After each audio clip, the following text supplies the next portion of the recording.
The title of the teaching today is simply Final Instructions. Say Final Instructions. Now, as we look at our current events, we are forced once again to deal with the issue of the fall of man and the grace of God. We know that Putin, they say without provocation, invaded Ukraine. And then justify it against the moves of the West. So it's blame shifting. Very common characteristic of a fallen person. Very few people would admit they are wrong. Okay? Very few people would admit they are wrong. And some people would barely admit they are wrong. That's why repentance becomes a very important topic, because you cannot possibly repent unless you recognize that you personally committed whatever offense was committed. Okay? When a person is caught and say, I'm sorry, in my family, I'm sorry is one of the phrases that I don't like to hear, especially from my kids. I'm sorry, Papa. I said, drop it. I just don't like to hear it, because most of the time, people say, I'm sorry. What they mean is, stop asking me questions. Stop probing me, okay? What the Bible actually teaches is repentance.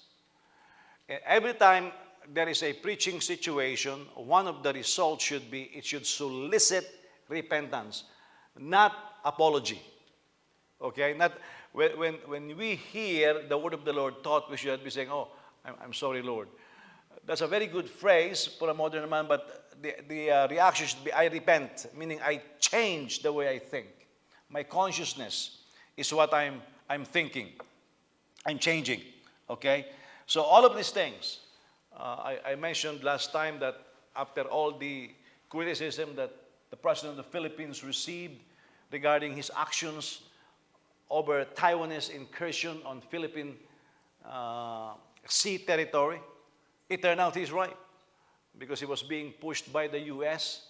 to go after China, and Duterte said they have rockets, they have missiles that can reach the shores of the Philippines within 30 minutes.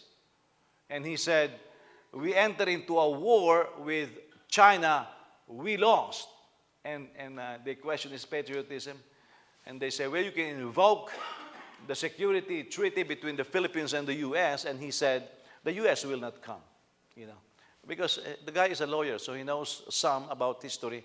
The U.S. doesn't always really respond unless there is a personal interest involved. Well, look what happened now in Ukraine. Ukraine needs help. The U.S. did not step forward. And so, as it turns out, there's a lot of pressure now for the U.S. to put ground troops in Ukraine. That will be difficult, because now the next question that was asked on the first week of the invasion is this the time that China will attack Taiwan? Now, if you look at the most not too long ago history, Second World War, World War is always fought in two fronts. Second World War, you have European theater, which ultimately was led by General Eisenhower, and then the Eastern theater, which was provocation from Japan. The West was a provocation from Germany. Okay? And in both instances, there were just bad negotiators on the U.S. Forget London, they have the worst negotiator in Chamberlain, but U.S. has bad negotiators. They were being shown pictures of mass murder, mass graves being done by the Germans, and the Secretary of State turned a blind eye, thinking that Germany will not touch the U.S. That's the same thing that's happening right now. We have bad negotiators right now. And so all of this, you say, with all the degrees, and a lot of these foreign leaders studied in the West. They studied in Europe, a lot of them. Most of them studied in Europe. Some studied in the U.S. With all of these degrees that they have, I think the late Kenneth E. Hagen was correct. He was asked, what do you think about people with PhD? He said, PhD means post-hole diggers, because they do nothing. Who corrupts the governments? Those who graduate from Ivy League. I mean, they are not graduates of DeVry or Riot College. I'm certain about that. The corrupt government officials graduate from the Ivy League. Same thing in the Philippines. The most corrupt government officials graduate from UP, Ateneo, the flagship schools. The most esteemed institutions are producing corrupt leaders. Okay? That tells us on the gravity, or gives an idea on the gravity of the fall of man, which we try, of course, to always make it sound like it's not serious. The fall of man is a very serious thing. Because if it's not serious, then look, with all the technology that we have, why is there still world hunger? California alone can feed the world. How come there's world hunger? This is just the thing. When we have a Republican president pushing for the coming of the vaccine, the Democrats are opposing, the Republicans are supporting. Now that we have a Democrat president, and by the way, the vaccine research was done by Trump, not by Biden. The Democrats are pushing, the Republicans are fighting. What's wrong with these people? That means their degrees means nothing. They never really learn a thing. And so that is to some degree how we measure the evil of the fall of man. Now, having said that, then we have to ask, what choice do we have? Then man comes up with religion. Religion fails also. I mean, what religion on earth can we choose and say they're doing right? Nothing. We have discovered in the Philippines skeletons of infants that were newly born, fathered by priests. That's why the Catholic Church is very angry with Duterte for the longest time. Because he said, you guys keep preaching to us, you bishops. And Duterte said, I know where your children lives, and I know them. How are you going to talk about it? And then he claimed, he said, I was molested when I was young by a priest. How are you going to do that? And then the evangelicals will say, whoa, look at that. Well, look at the evangelical leaders. We have leaders left and right committing adultery.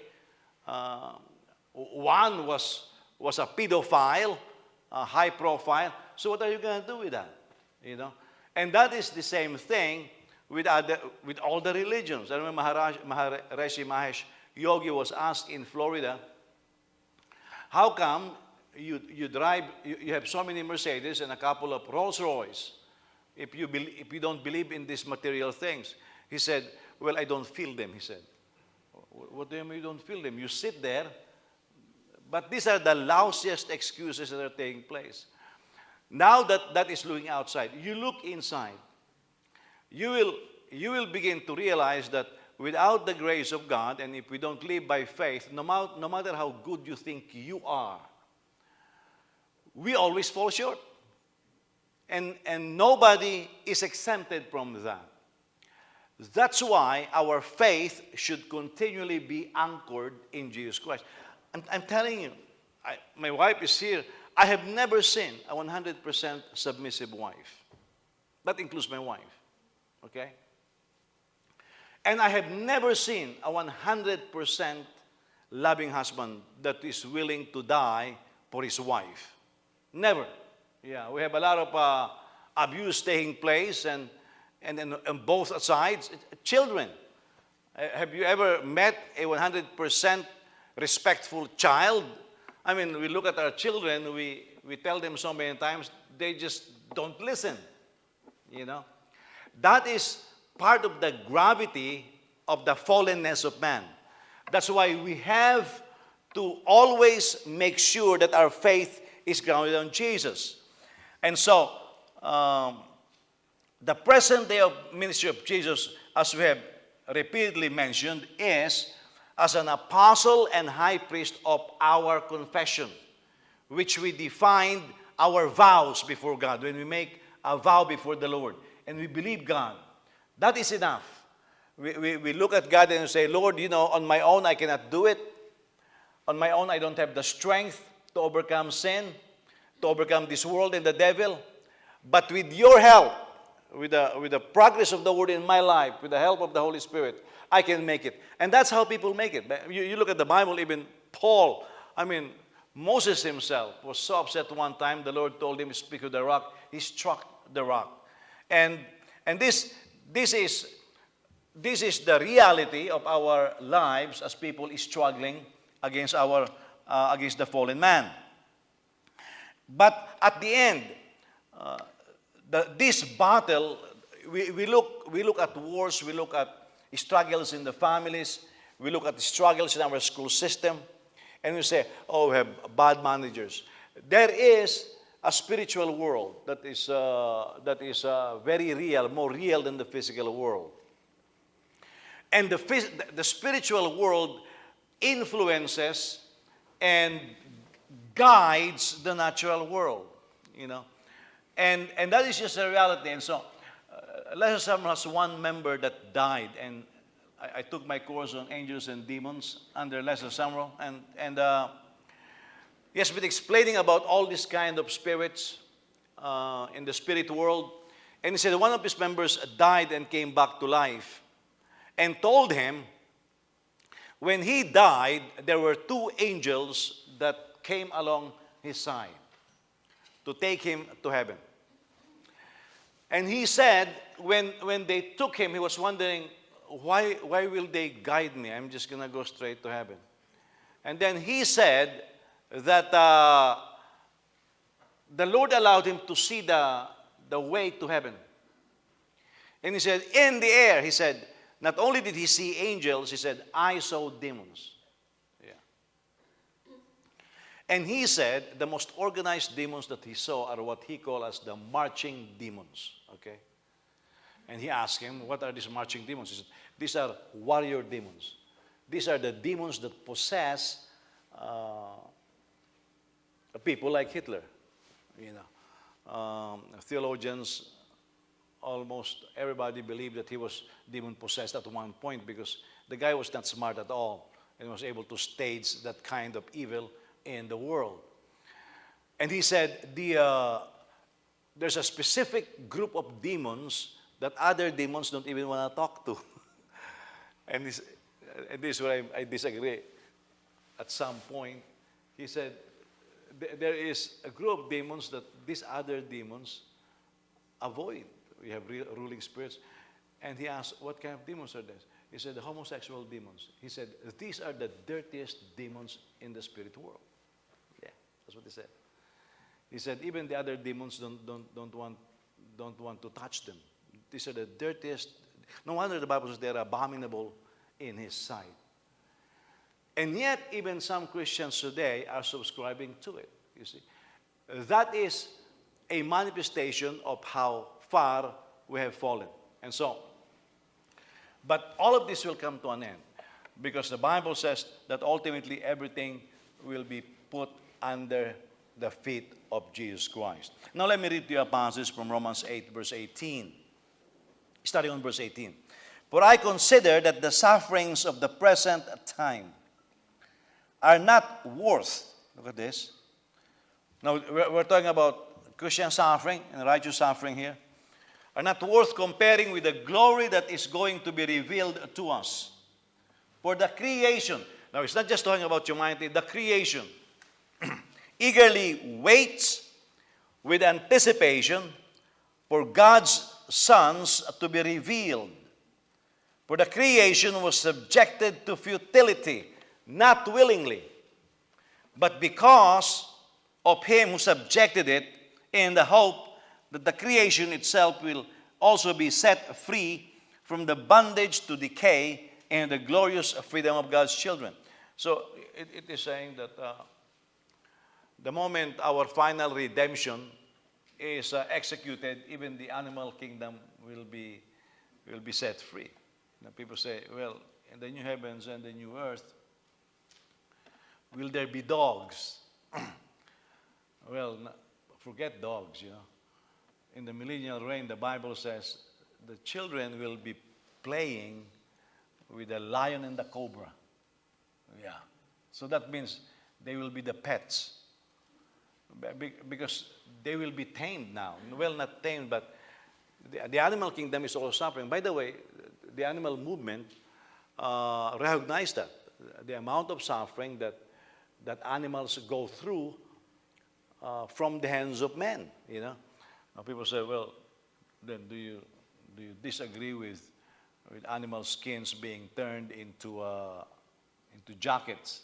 We are not touching that, because ultimately God allowed the animals to be eaten. But there is actually some level of abuse that these animals take, and they are suffering. And the Bible says that even the animal kingdom is waiting for the final redemption of the sons of God, because they will be set free as well. Now, in the meantime, times of shaking will continue to happen. The Old Testament talks about the shaking of the olive tree. When you harvest olives, they actually put nets around the olive tree, and then they beat on the olive branches, and the olives drop. They shake it. Okay, that is the picture here. In Hebrews, Paul talks about the same thing. Okay, now as we look at the developments around us, we keep asking the question: is our wait finally going to be over? When the First World War came, they thought Jesus is coming back. He did not. When the Second World War came, they thought Jesus is coming back. He did not. But then, after the Second World War, we have the nation of Israel reborn in one day. Now that's the key now. Reborn in one day. Because it was prophesied to be in the last days. Shall a nation be born in one day? So it was, 1948. And Filipinos are very happy because the General Secretary of the UN during that time, who signed the Statehood of Israel, is Carlos P. Romulo. A Filipino signed the thing. And boy, everybody is excited, because along with that are the richest developments in the world of biblical archaeology. By the way, when the nation of Israel was born in 1948, I don't know, somebody found, or somebody was reading a fragment from the Dead Sea Scroll. And it's from a passage that says, shall a nation be born in one day? And it talks about nothing is too difficult for God. And it was read by whoever found it. On that day, the nation was founded. Yeah, so a lot of these stories begin to come out, and the world of scholarship just continues. Right now, our understanding of the scriptures is getting richer because of the availability of translated editions of Jewish books and commentaries, which is allowing us to look into the world of the Bible a lot better than before. The Bible says that in the last days, the knowledge of the Lord will cover the earth as the waters cover the sea. That's why, for example, if you say, well, I want to know the Lord even more, this is the time wherein that kind of enrichment is made open to us.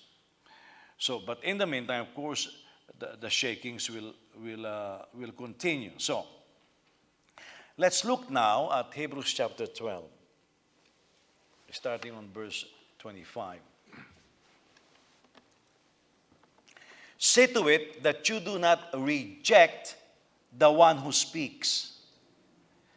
For if they did not escape what they rejected when they rejected him who warned them on earth, even less will we if we turn away from him who warns us from heaven. So if the chance of the Old Testament saints was almost they were not able to escape, our chance is lesser than theirs. Okay? People say, well, this is the New Testament period of grace. Everything is a lot better. Yes, it is. But when you reject the word that was spoken, Hebrews chapter 1, God in sundry times and in divers manners spoke to our fathers through the prophets, but in these last days have spoken to us through his Son. Okay? So the final voice is the word of Jesus. Now it says here, if in the Old Testament, when they rejected the words of the prophets, which includes Moses, Abraham, Isaac, and Jacob, they were not able to escape. No escape. Our chances today are less. Now, this is the book of Hebrews, New Testament. I know why some people keep ignoring that these are New Testament books. Our chances are less if we reject the words of Jesus. If we turn away from him who warns us from heaven. Verse 26, his voice shook the earth. At that time, what time? Mount Sinai. But now he has promised, yet once more I will shake not only the earth, but also the heavens. Some scholars believe that when the disciples were making reports, the 70, they were making reports to Jesus, Lord, even the demons are subject to us in your name. Jesus said, I saw Satan fall like lightning from heaven. Some scholars believe that's part of the shaking that is taking place. This expression, yet once more, indicates the removal of what can be shaken. That is, created things so that what is not shaken might remain. Therefore, since we are receiving a kingdom, I like it here because unless you are born again, no one can enter the kingdom of God. But here it says we are receiving a kingdom because we have not fully received it. We have not fully walked in the promise of God. So we are receiving the kingdom that cannot be shaken. Let us be thankful. By it we may serve God acceptably with reverence and awe. For our God is a consuming fire. That's the context of God is a consuming fire. Now, verse 25 is another command, is another imperative. We are commanded to make sure that we do not reject or refuse Jesus. The word reject also means decline. Or you know what decline means? When you go to the cashier and you swipe your card and it's declined. You know what that means. This is what the word reject means. It was declined. If we decline, meaning Jesus is offering his services, his accomplishment, and you decline it. You know, hey, I can give you victory over sin. You decline it. You say, no, that's not going to work. You decline it. I'm giving you wholeness in your life. I decline it. I choose the other way. That's what you call reject. Jesus still speaks today. When God spoke on Mount Sinai, he was rejected by Israel, and they were not able to escape. The first time I read my Bible, I was reading these stories in the patience of God, and I was wondering, why is God tolerating this? You know, God, the Bible says, is not impatient as some people think. He is practicing patience, in fact, because the goodness of God leads people to repentance. God doesn't want anybody to go to hell. He made that place. He doesn't want anybody to go to hell. And so he's very patient with us. It's, you know, in a small comparison, we can compare it to our relationship with our kids. Sometimes we have kids in Tagalog expression say, titirisin mo na, you know. You want to get rid of your kids because of their rebellion. But somehow the parents have a big heart that they were able to accommodate. Now some foolish children says, my parents are not going to do anything. Well, there are some foolish parents who really will not do anything. But there is an end to it. Sometimes the parents will say, well, enough. Or sometimes something will happen to the parents. And now that's enough. And the kids were not able to escape. You see? Ultimately, God was very patient. He wants them to repent. But they did not repent. They rejected the word of the Lord. That's the same thing in the New Testament. In this last day, God has spoken to us from heaven, a personal visitation, through His Son. Now, if they were not able to escape when they rejected the words of the Lord through Moses, well, by the way, also when they heard the voice of God on the mountain, it shook the earth. What a powerful manifestation. We have less chance of escaping. Now, the New Testament is more strict. People always misinterpret the Bible as the Old Testament is very strict. No, that is nothing compared to how strict the New Testament is. No, in the Old Testament, thou shalt not commit adultery. So they sleep together. In the New Testament, it's different. You look with a woman with lust. What happened? You already committed adultery. In the Old Testament, how do you murder somebody? You kill them. In the New Testament, hatred is the same as murder. I don't know what kind of Bible people are reading. The New Testament is actually more strict. It's just that we have the fullness of the Holy Spirit now. And so we have more power, we have more anointing available to us, but actually the New Testament is a lot more strict. We say, well, nothing is happening. That's what you blind eyes are thinking. Have you tried to look at the people who keep disobeying the word of the Lord in their lives? Everything looks cool. No, it's not. They're suffering and they are losing. They are not able to escape. Even the best ministers that I know, they were not able to escape. And we think, well, they're getting away with it. Nobody gets away, especially in the New Testament. We have less chance, the Bible says. In the Old Testament, they have no chance. In the New Testament, we have less than no chance. That means absolutely no chance. Because Jesus Himself came down from heaven as a man. When God spoke in Mount Sinai, it shook the earth. Comparison.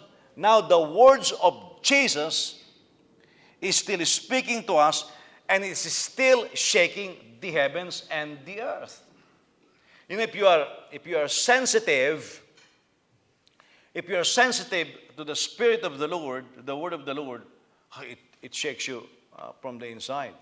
I remember when there's a minister named Marvin Gorman from Louisiana. He was a very good minister. They say he will possibly replace Jimmy Swaggart. They're both Assemblies of God. Because Marvin Gorman is powerful. I mean, he went to the Bible school in Springfield, Missouri. And the Assemblies of God were having some problems because they have students graduating who are not baptized in the Holy Spirit. So they invited Marvin Gorman from Louisiana to speak.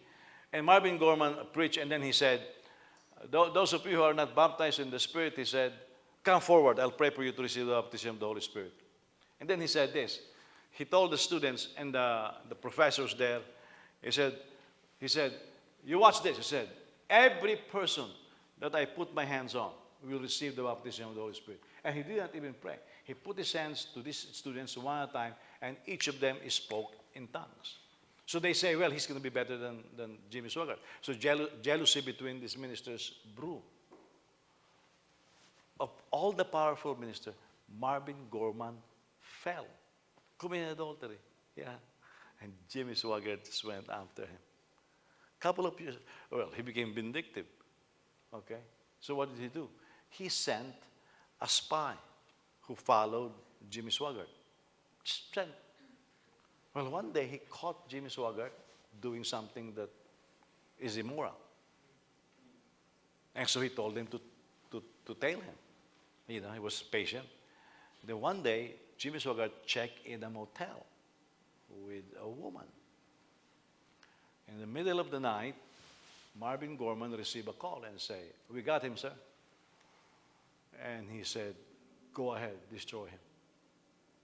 they call TV cameras. And when that premier world evangelist came out, there were all kinds of news. The guy fell. Yeah. Listen, he was not able to escape. Now he repented and back in the ministry, but never even risen to 1% of who he was. He repented. Yeah. He repented. Supposedly, but not able to escape. He still got invited several times in the White House by a few presidents. Never been able to get back. That's why I don't know when people say in the New Testament we are getting away with murder. No, we're not. If their chance in the Old Testament is 0, our chance is less than 0. Because this time it wasn't just Moses talking. It was Jesus who came. But the grace of God is more abundant. Where sin abounds, grace abounds even more. But the coming of Jesus, the word once more, this is the final shaking. When Swaggart fell, the world was rejoicing because look at these hypocrites. And they were right. But I remember one prophet of God spoke and said, the world better be careful. He said, because shaking is taking place. He said, and shaking always begins in the house of God. The moment it is done with the house of God, woe unto the world. And after that, you begin to see world leaders begin to fall one after the other. By the way, you know that Illinois has the biggest percentage of politicians going to jail. We have the latest indictment that just took place from this guy by the name of Madigan. I mean, something like 30 years, powerful man in Springfield. Well, he thought he's got the state of Illinois under his hand. Now he got caught. Nobody escapes. Nobody escapes, you see. But prior to that, we have ministers like Ted Haggard, all of them just falling left and right. It's always happening like that. And so this is part of the final shaking that is taking place on the face of the earth. That's why Paul was saying this. If you think you're standing, you better make sure you're standing. Because some people think they're standing, but they're standing on shallow grounds, on sandy ground instead of the rock. And this false sense of security is a spirit of lie that is plaguing everybody. I mean, we can breathe a little bit. It's just like a guy whose credit cards just got paid off. And then he goes swiping again. A false sense of security, you know. Instead of saying, well, I will learn my lessons, just the false sense of security. And they're even saying, well, this is my new beginning. No, it's not. It's just that you still don't understand what's going on, you see. The words of Jesus, the ones who have been studying in this church and elsewhere, is the one doing the final shaking. When the word of the Lord is being taught, shaking is taking place. Now, that shaking is opposing. Look, when God spoke on Mount Sinai and began to teach Moses, thou shalt have no other God except me. It shook the belief system of the Israelis. Why? They came from Egypt. Pantheon of gods. Lots of gods. Frog, nuts, all kinds of gods. It shook. What will I believe? Finally, for those who believe, specifically, of course, we know at least the Levites, it boils down to we believe in one God. Those who enter the promised land, we believe in one God. Thou shalt not steal. Everybody was a thief. I mean, in Egypt, the thievery took place between the rich and the poor and the rich, the businessmen and the laborers, all of those things. And finally, God is saying, hey, listen, I'll shake that system. Thou shalt not steal.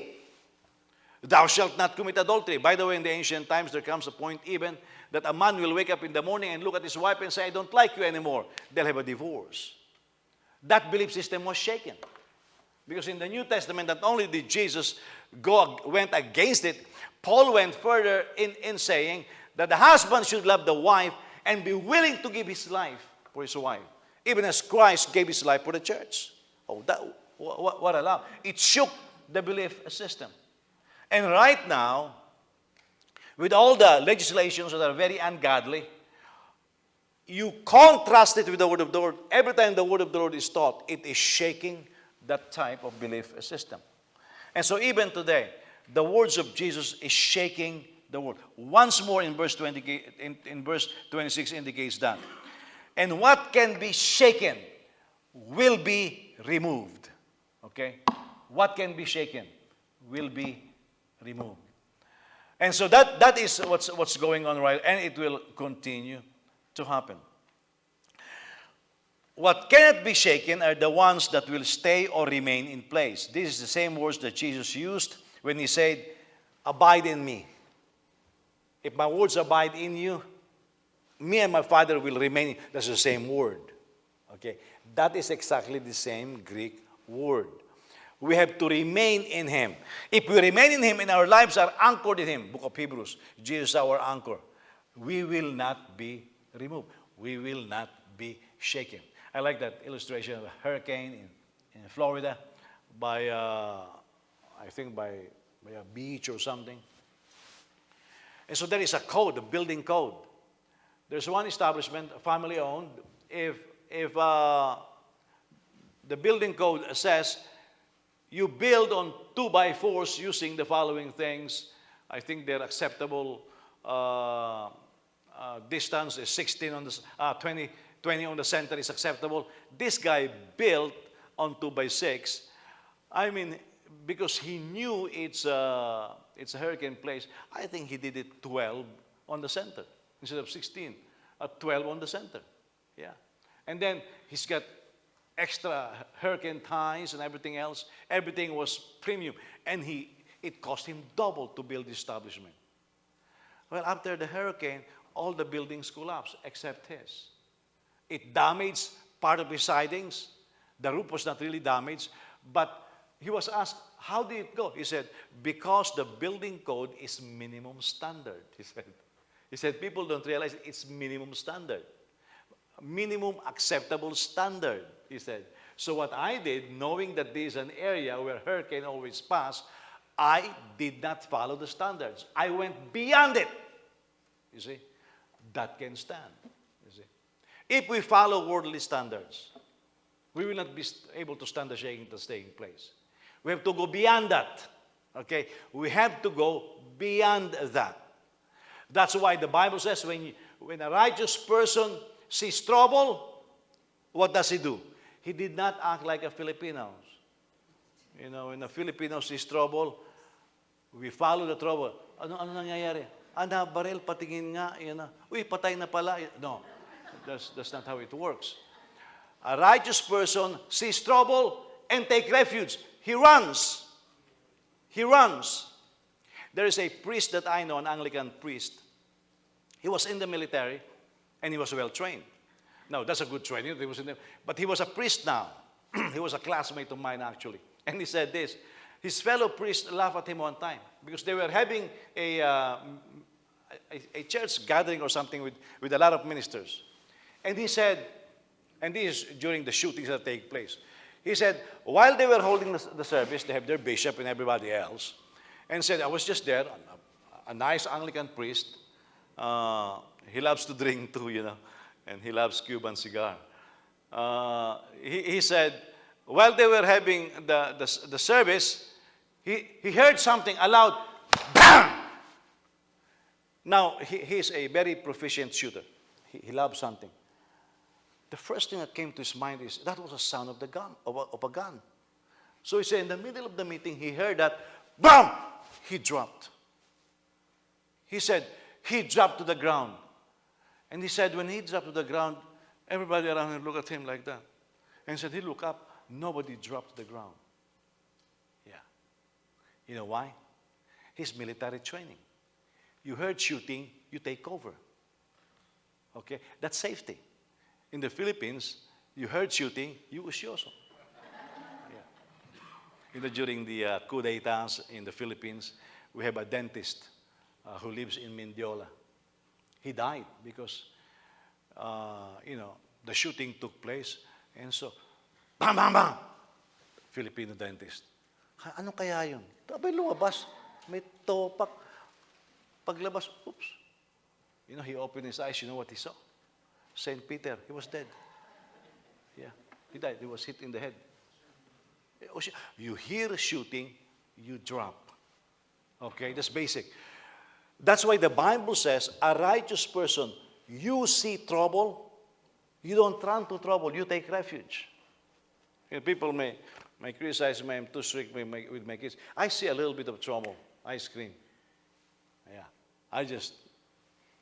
hey DJ, where you like this? Hey Joseph, I don't care if he's an officer in the military, he's still my son. That doesn't change a thing. He can be a private, no class for all it matters. He will still be my son. It doesn't change. And so I see trouble, you take refuge. You don't usyoso like a Filipino. And that is an attitude that we should be taking regarding these things. Because rejecting Jesus. Now, this was written to the Hebrews. People say these are Hebrew Christians. So rejecting Jesus on the part of the Hebrews is a second major rejection of the Godhead.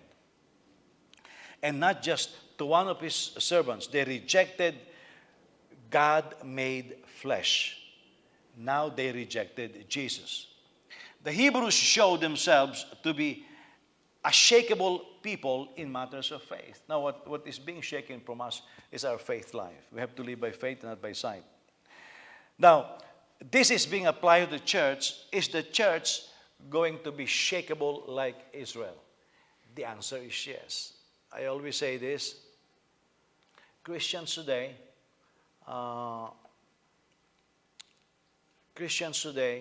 look at Israel in the Bible and say, look at them. They heard the voice of God and they rejected it.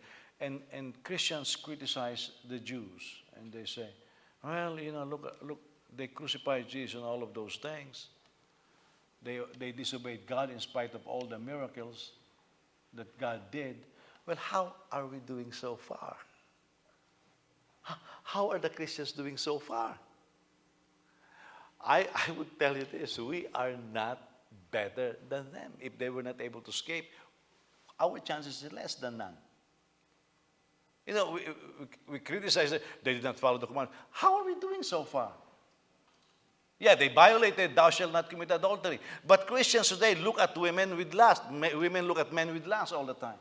We violate the same thing. You see? So that puts us back to the basic. We have to put our faith in Jesus.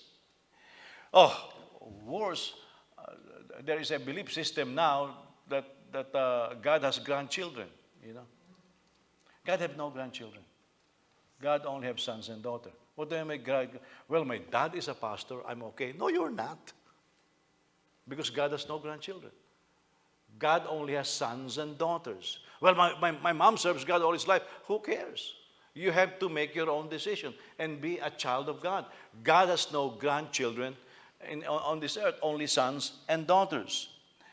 So we, the believing community in all periods of human history, is receiving an unshakable kingdom. You can't have shakeable people in an unshakable kingdom. This now in contrast to the here and now and gone tomorrow kingdoms of this earth. You begin to look at the kingdoms of the earth. They all collapse. I mean, Babylonian Empire is gone. The Roman Empire is gone. Most powerful empires on the face of the earth. Even Egypt was gone. So even the powerful, look, we live in the U.S., the most powerful, supposedly the most powerful country on the face of the earth. But you see it right now weakening, weakening. You look at Putin, he said, I'm warning everybody, if you impose a no-fly zone, we'll treat you like enemies. Putin. I mean, Reagan facilitated the collapse of the Berlin Wall, and they say the collapse of the USSR. And now this guy, with less resources, dare say that on television, and the NATO and the US, very scared. Not as powerful as we think they are. Everything is being shaken. So, how would we respond to the gift of an unshakable kingdom? What we have been given is a very stable kingdom, unshakable kingdom. Number one, the Bible says we should be thankful. Say gratitude.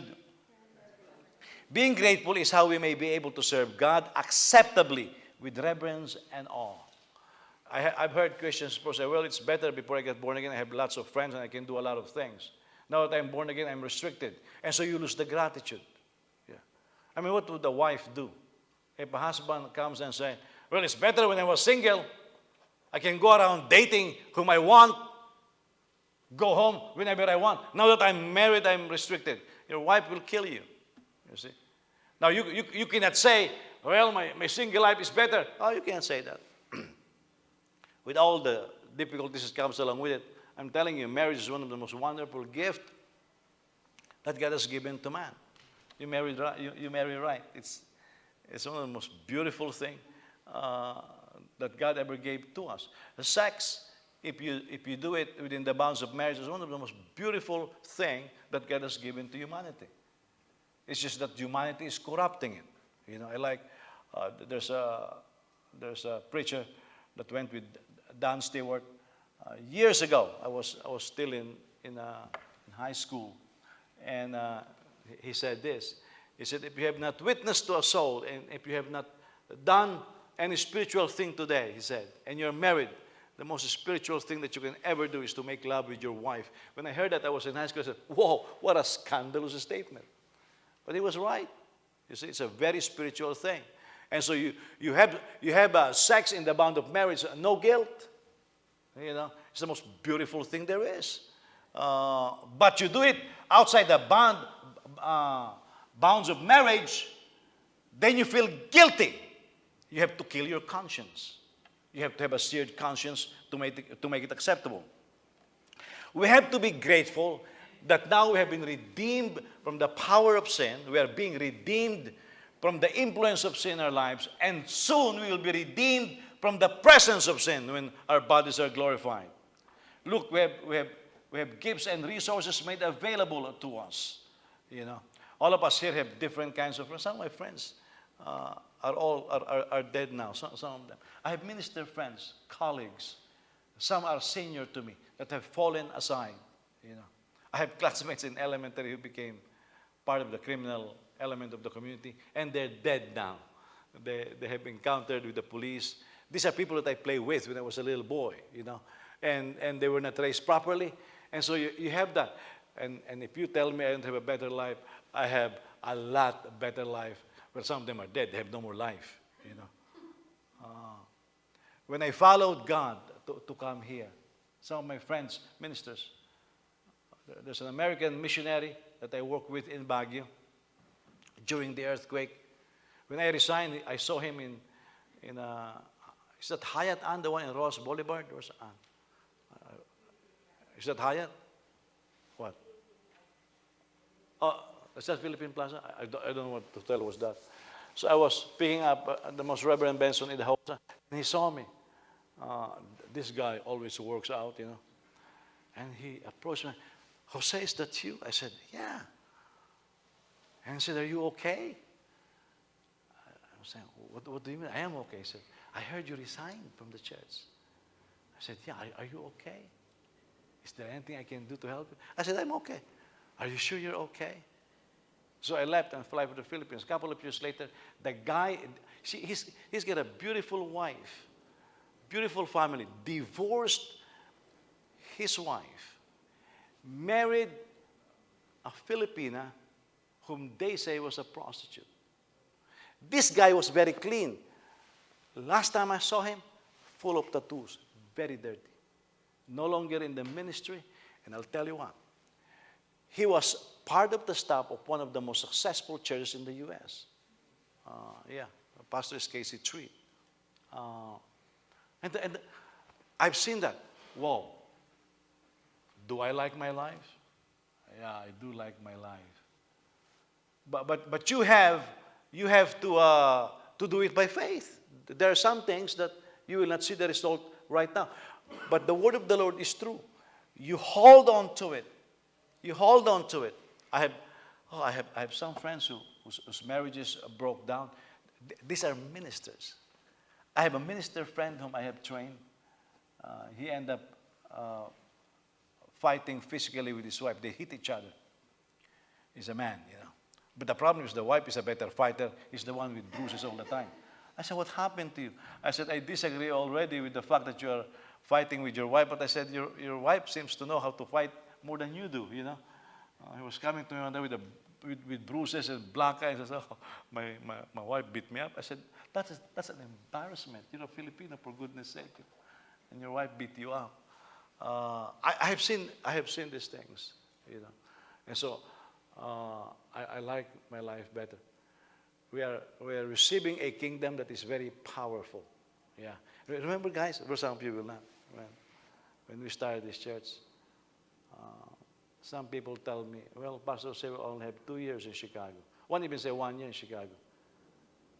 How many years has this church now been? 26 years. Our building is fully paid. The Lord has blessed us. I'm debt-free. Some of you are debt-free also, and some of you are going to be debt-free. We burned the mortgage of this church. We took care of the house of God. Now, God is going to take care of your houses. I am believing God that you will be free from your mortgage bondage. If you don't like it, stay in debt, you know. But that's what I'm believing God, that the obedient children of His in this house will be free from debts. And the Lord listens to our prayers. Amen? And so we're going to have it. I have it already, so you should have it. And the Lord is good. This is a better life. So we should be thankful. I should be thankful. You know, I look at my kids, I look at my wife. I am thankful. Are there things I disagree with? Yes. You know, yes. You see my wife very proud last night with her kitchen. She was very proud. I have headache, you know. She will say, I did this, I did that. When? You know. But she is happy. If your wife is happy, you are in heaven. If your wife is not happy, you are in hell. You know, you don't need to go to hell. You're already there, you just don't know it. This shows also that being grateful, gratitude is a major key to effective Christian service. People don't serve God well because they are no longer grateful. I wish we can recapture the pristine condition of our hearts after we get born again. You know, after we get born again, we say, I want to serve God. I didn't care about anything else. At least that's how I was trained. I have friends in the church in the Philippines. They work all week, and then on weekends they go to the provinces, pioneer a church. One of them is Pastor Abner Kunanan. We're in the same church. The guy will work for the government during the week. On weekend, he will fly to the Visayan Islands. He will go to Baguio, help pioneer churches. Yeah. No compensations for any of these. My generation, we really don't talk about those compensations. We're bad at that. We're just 100% gone. Bishop Ray Lorena and I, whenever we have time of fellowship, we compare notes. It's the same way. You see? The same way. He said when he pastored a church here in Broadway, Sheridan, the Faith Tabernacle, it is something like $1.7 million in debt, and they paid up in 3 years. And he said the board, after hiring him, talk about this compensation. He said, what are you talking about compensation? You don't even have money. They are heavily in debt. After he led them to pay the debt of the church, they pushed him out. You see, you can't serve God like that. But you see how bubbly, he's old now, much older, but how bubbly that old man is. He still loves to serve God. When I told him I'm going to go back to the Philippines, he told me, you go back to the Philippines, Pastor, say, I'll give 1 year of my life. to help you pioneer a church. I was looking at, man, this is an old person. But the joy, the gratitude, if you ask him what his life was, we lose that sometimes. Yeah, we lose that sometimes. It's like when you're a little kid, your parents give you a bar of chocolate, you're happy. Now your parents are buying you a computer, and you're complaining because your classmate has a better computer. Just ungrateful. Yeah. Before your mom gives you a little bit of bread or cereal, you're happy. Now you want to eat in a restaurant all the time, and you don't even have a job, and you complain all the time. We lose the gratitude. Same thing with God. When you begin to lose that purity of heart, when you first met the Lord, then you complain about everything. This is my right. What right? You were wrong all the time before. God made you right. What right are you talking about? You see, you have to be very careful because it's a very slippery slope. When you begin to entertain pride in your heart and you begin to believe that you are wiser than God, that your opinions are better than God's, you begin to openly disobey the word of the Lord. Hey, that's pride, you know. Especially those who are openly disrespectful to their parents.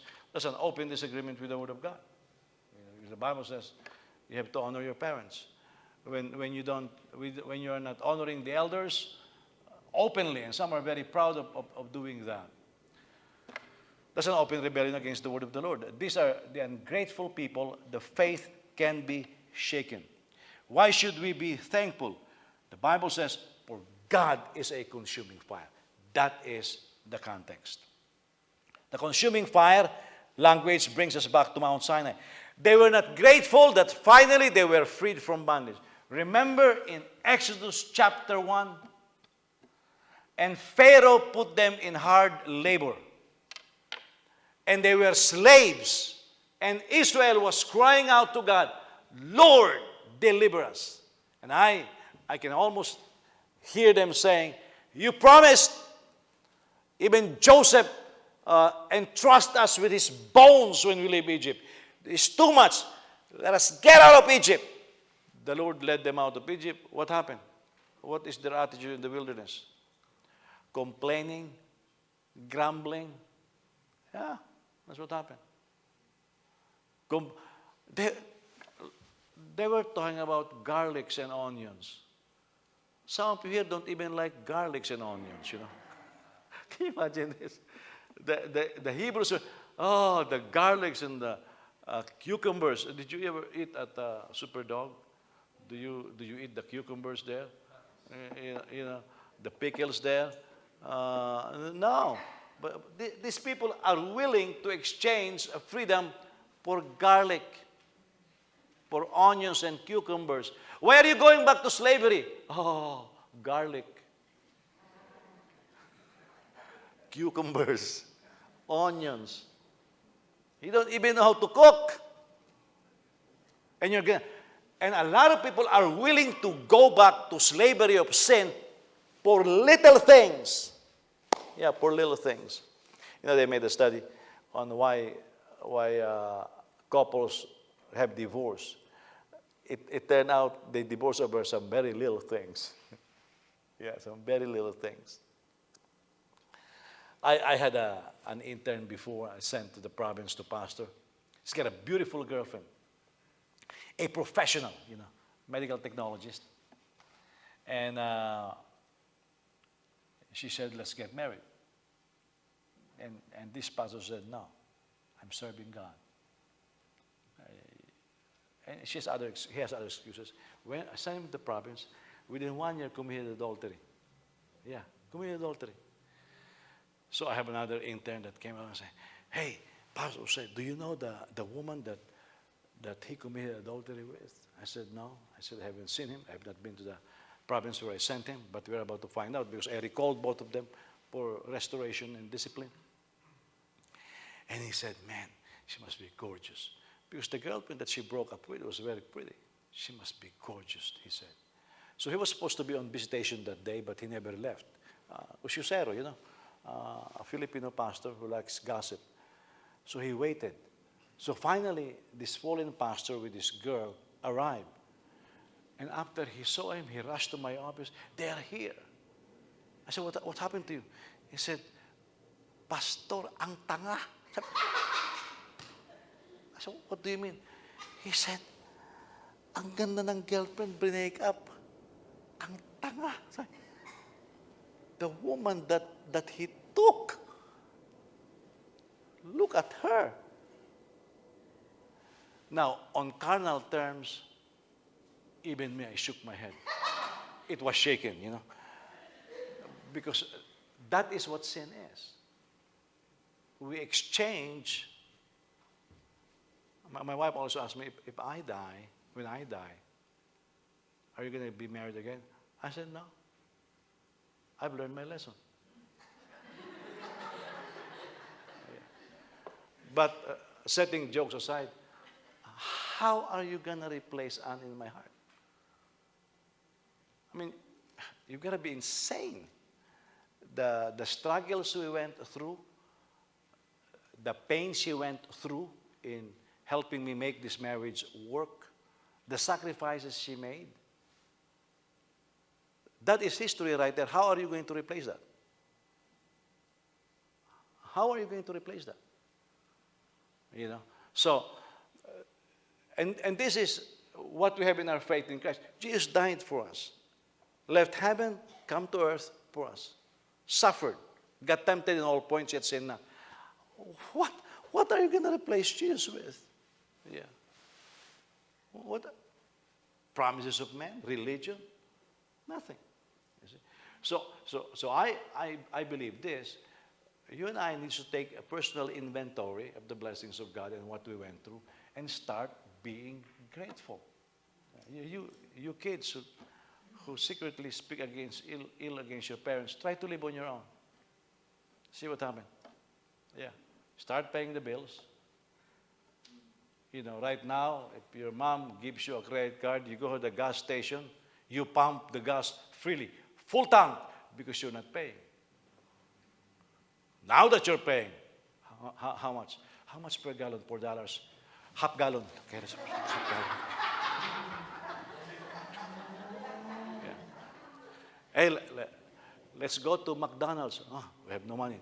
McDonald's na lang. Where you do? Before you go to Wendy's, where do you go now? Hindi na lang, hindi.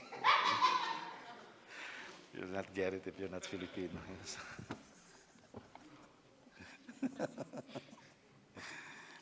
We should be thankful because God being a consuming fire is not a consuming fire for nothing. Listen, fire consumes whether you like it or not. That's the nature of fire. God is a consuming fire, is a redundancy. Fire consumes. Now, God is a consuming fire. Do not expect that fire not to consume. It will consume because God is a consuming fire. Now, what will be the commands now concerning relationships? Again, these are final instructions. Let's go to chapter 13 now. Chapter 13, we'll be done today. In Jesus' name, whether we like it or not, okay? Let brotherly love continue. Don't neglect to show hospitality. For by doing this, some have welcomed angels as guests without knowing it. Remember those in prison, as though you were in prison with them. And are mistreated, as though you yourselves were suffering bodily. Marriage is to be honored by all, and the marriage bed kept undefiled, because God will judge the sexually immoral and adulterers. Keep your life free from the love of money. By the way, you know that the love of money is the root of all evil. Money is an excellent servant, a tyrant of a master, okay? Keep your life free from the love of money. Be satisfied with what you have, for he himself has said, I will never leave you nor abandon you. Now look at the context here. The context of I will never leave you or abandon you is the context of daily life, provisions, safety, and all of these things. Therefore, we may boldly say, the Lord is my helper. I will not be afraid. What can man do to me? Again, the context of that. The Lord is my helper. Helper in your job, in your economics, in your daily life. You have to make it very practical because God is very pragmatic in this sense. God will help you in your daily routines. So the first one here, in terms of our relationship with one another, let brotherly love continue. This suggests that some stopped loving one another. Yeah. You can stop loving somebody. Oh, I cannot stop loving a person. Of course you can. Yeah. When we say, I cannot help myself but love the person, we are talking about emotion, feelings. That's not what love is. Love has feelings, but love cannot be defined by feelings. Okay? Because feelings can be taught. The way you feel towards somebody can be changed by the opinions of others that you hear. Okay? When Nixon was found to be guilty in the Watergate scandal, then of course he admitted, he resigned because Ford promised that the moment he sits as president, he will forgive him, no jail time.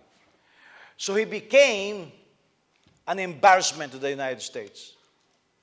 And he was not loved anymore. Couple of decades later, the most loved living president was Nixon. You see how the American sentiment changed? That's emotion. So when we talk, let brotherly love continue, we should define it in the context of 1 Corinthians 13. Now, 1 Corinthians 13, I always read it whenever I officiate wedding. But 1 Corinthians 13 is not in the context of marriage. Okay? It can be used in marriage because marriage was mentioned in 1 Corinthians. But it's in the context of our relationship with one another. Love is patient. How do you know you love somebody? You are patient with them. Love is kind. What is kindness? Doing something beneficial for others. By the way, when you are being patient, you don't feel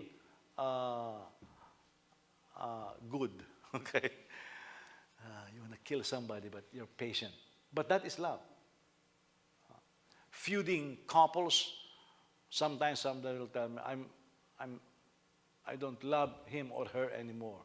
So I will ask, then why are you still together? Because I'm patient.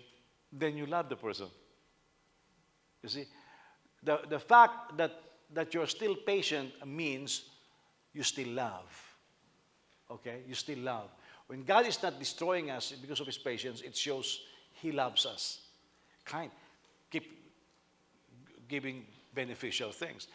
My wife and I will be fighting, and I'll be murmuring, and comes, my kids know when we are fighting, I don't join them for dinner or lunch, you know. But my wife will come to me still and say, what do you want for lunch? And I'm already hungry, you know. What do you want for lunch? Nothing. But, that's pride, you know. Nothing. Then she will cook, and I'll smell it. Boy, I would love to humble myself to eat, but pride takes over. You know, pride always comes before the fall. That time, pride comes before starvation. Yes. And I will not eat. And then because we're fighting, I'll go out and eat that lousy McDonald's. That's what pride does. But the fact that she still offers me something to eat, that's doing something beneficial. That's love. And this is what Paul is saying, that let brotherly love continues. Because Paul is beginning to see that believers are no longer being patient with each other. They are no longer doing things that benefits each other. They are, they are no longer persevering. They are no longer long-suffering in all of those things. They, they keep records of wrong. By the way, if, if you keep records of wrong in your head over somebody, especially the people that already repented, you're not exercising love. You choose to forget. You can choose to forget. Where do we learn it from? From God. God doesn't forget anything, but He chooses to forget. Forgetting is a choice. Yeah. I know. You know, I'm a pastor and I look at all of you. You know how silly it is sometimes. Some believers, not only here but anywhere I go and minister, they'll tell me, Pastor, are you angry with me? And I'll ask why. Because of what I said. I said, what did you say? It turned out they're gossiping with somebody. No, I don't hear that. But they feel so guilty because of what I don't know what you said. Oh, come on, Pastor, say you know. Well, I really don't know. Yeah.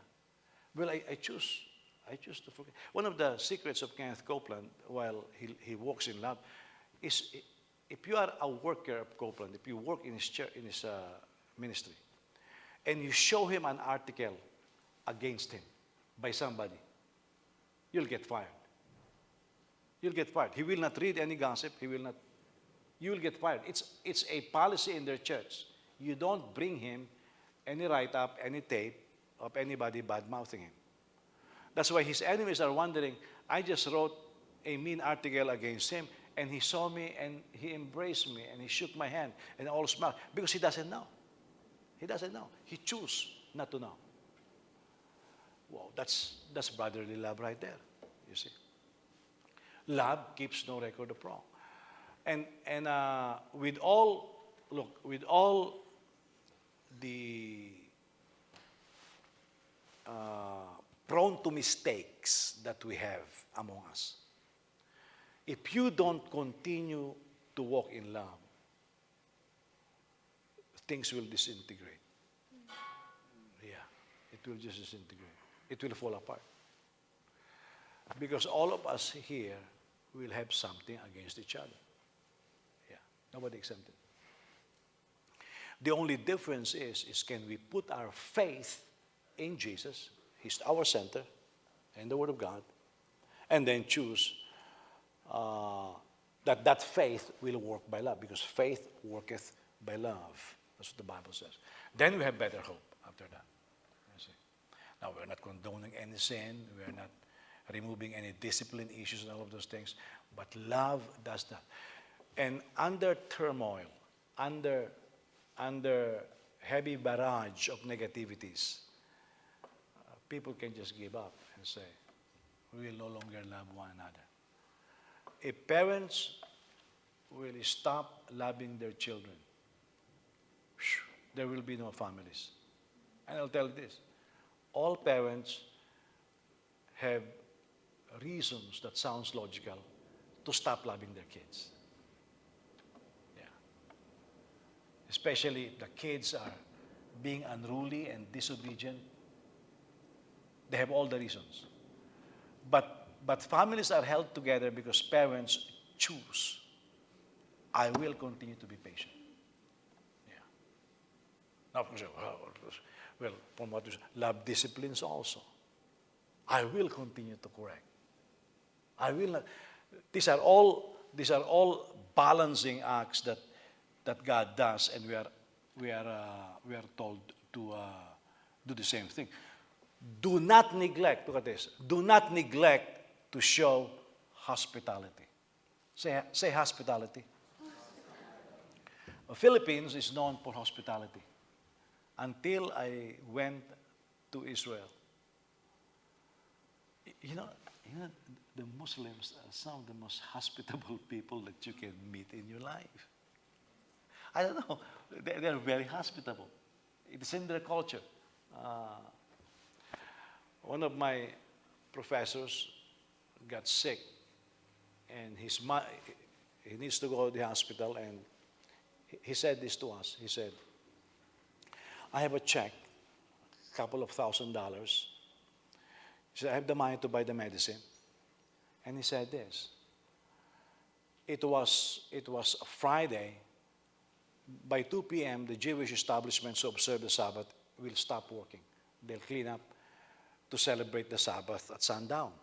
So she said, the wife was telling us the story because she brought us to the store. She was already crying because I need to buy medicine for my husband. He is sick. I have no money, but I have this check, $2,000 or $3,000. And he said he was in this, the Jewish quarter, the Muslim quarter in Israel, where you guys, some of you shop. He said, I went to the bank and they would not change my check. But my husband needs medicine. And said, this store owner, a Muslim, saw her crying and approached her. Young lady, why are you crying? And she said, I have money, but I have no time. My husband needs medicine. So what is your problem? I think, I said to them, I have $2,000 check. I need to be in cash. No bank could encash it. I need to buy medicine. And this Muslim merchant says, you have no problem. Give me your check. And gave her $2,000. But you don't know me. I don't need to know you. Nobody will fake crying in the middle of the street like that. He said, this is my store. You know where I am. And she said to us, he exchanged my check of $2,000 and he did not ask for any verification. Hospitality. Yeah. Now, we have lost that because we have now a culture of distrust. After 9/11, I was going to fly to Europe during that time. I went to the airport, and you should see the eyes of the passengers looking around.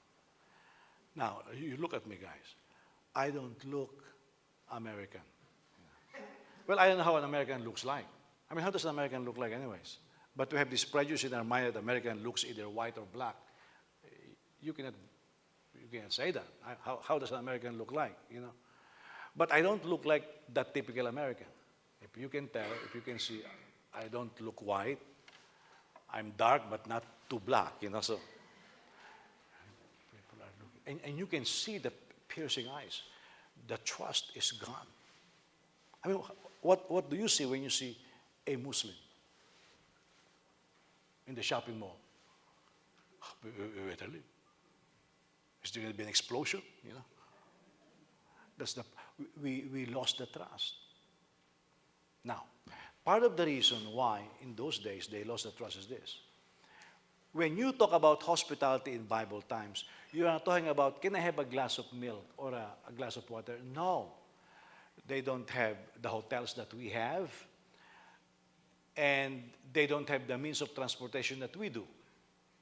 So sometimes they will travel for a month. And so when you host, hey, I invite you to my house, it doesn't mean for one meal. She can be in your house for 1 month. Look, who is the longest, tell me the longest guest that we see in the Bible, and the host was very hospitable. Give me one example. Let's make it simple, okay? Let's talk about Jacob. Oh, you're thinking about that, but you never said it. Okay.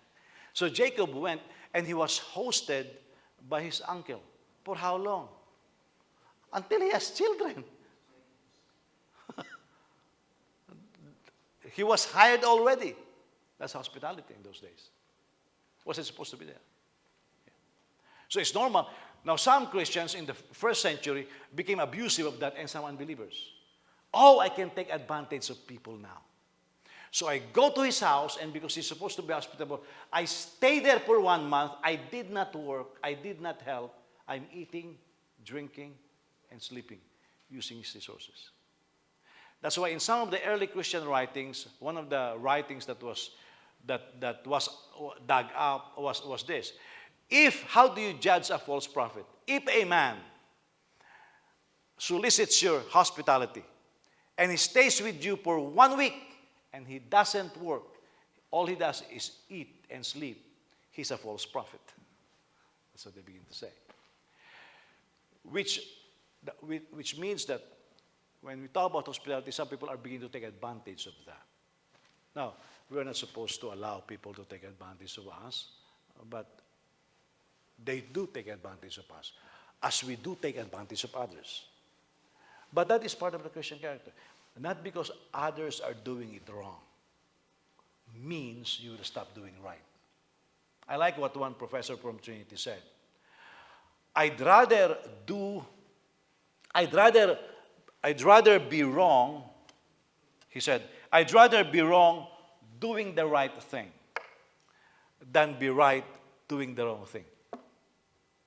Okay? I'd rather be wrong, like for example, if I give an alms to a beggar on the street, if I give an alms, okay?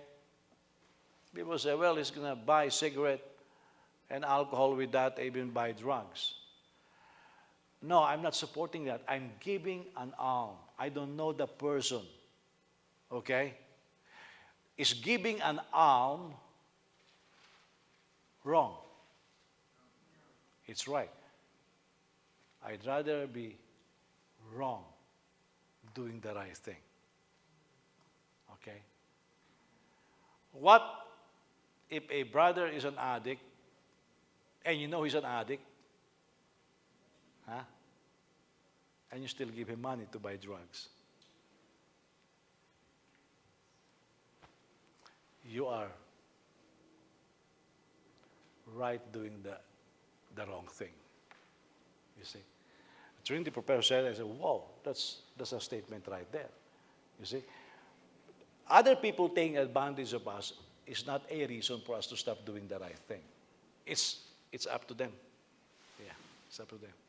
I mean, I still give alms. By the way, I don't take a penny and give it to them. I don't do that. That's embarrassing.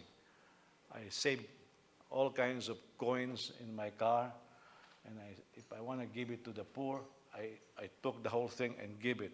You should see the eyes of the beggars. Whoa, make them happy. I still do that. Will they buy cigarettes with it? I don't ask those questions. I don't ask those questions. I give alms to the poor. Can they take advantage of me? Of course. Of course, they can take advantage of me. But I'll still do it, you know. The bad behavior of others in taking advantage of this kind of hospitality should not stop the faith community from showing hospitality. Now, remember those in prison. By the way, when Paul was saying that, he was also talking about himself. Because there were times people shut their doors on Paul. He was not welcome, you know. Remember those in prison, as though you were in prison with them. Remember the mistreated as though you were suffering bodily. What is this? Identification. Yeah. This is how, we'll continue tonight, but this is how we walk by faith. You know, walking by faith is not, oh, I feel good inside. No, that's not it. Faith is the most reasonable thing there is. It's the most practical thing there is. Yeah. How do I know I have faith? I love my wife. Yeah. I know that. I'm doing my best to squeeze every ounce of patience that I can squeeze. You know. And she's doing the same thing. That's faith. Yeah. I love my kids. Oh, if I'm squeezing this much patience with my wife, this much with my kids, you know, because I have 5 kids, all who think they are smart, and they know the right thing while doing the wrong thing sometimes, you know. So I know, it's very practical. Yeah. You can test it, and you continue in it. That's how we apply faith in our lives. It's a very practical thing. You don't condone evil, as the Bible reflects all the time. But especially, look at this, especially those who are in jail, prison. This is not somebody who commit crime. That's not what it's referring to. It's about those who are persecuted for their faith. They're preaching the gospel. Can you imagine? Paul was in jail for a false charge of crime against the government.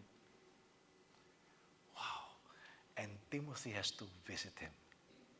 Yeah. And Priscilla and Aquila has to take care of him. All of these people have to take care of him. The moment you visit Paul, what happened? Oh, you're with Paul. They were also mistreated. But their faith and love for Paul, their loyalty is such that they don't care. Some of them get sick. Yeah, Onesimus got sick. Because they're taking care of Paul. They have food in jail, but like any other food. So you have to bring food to the jail to bring nourishment to a prisoner like Paul. So when Paul was saying this, is because there were times he felt all alone. You remember the language of 2 Timothy? Hey, Timothy, come before winter. You know why he told Timothy, come before winter? Bring an extra blanket. You know why? He's cold. He said, this is an old man. I'm cold. Can you please? That's faith. Why is he waiting for Timothy while Timothy was in Ephesus? Because the believers in his community where he was in jail were scared already. Yeah. This is faith in action. And we have to live like that. And that is how you apply the faith life. When you continue in brotherly love, in hospitality, in visiting those in jail, because of the faith. Those who are mistreated, because of the faith. These are all because of the faith. It is not just because they are fighting with their wives or they could not pay their debts. That's not the context. It's because of their faith. When you do that, then Jesus said, whatever you do to these little ones, you also do it to me. Amen? Praise God. Well, did you learn something today? Hallelujah. Let's all stand.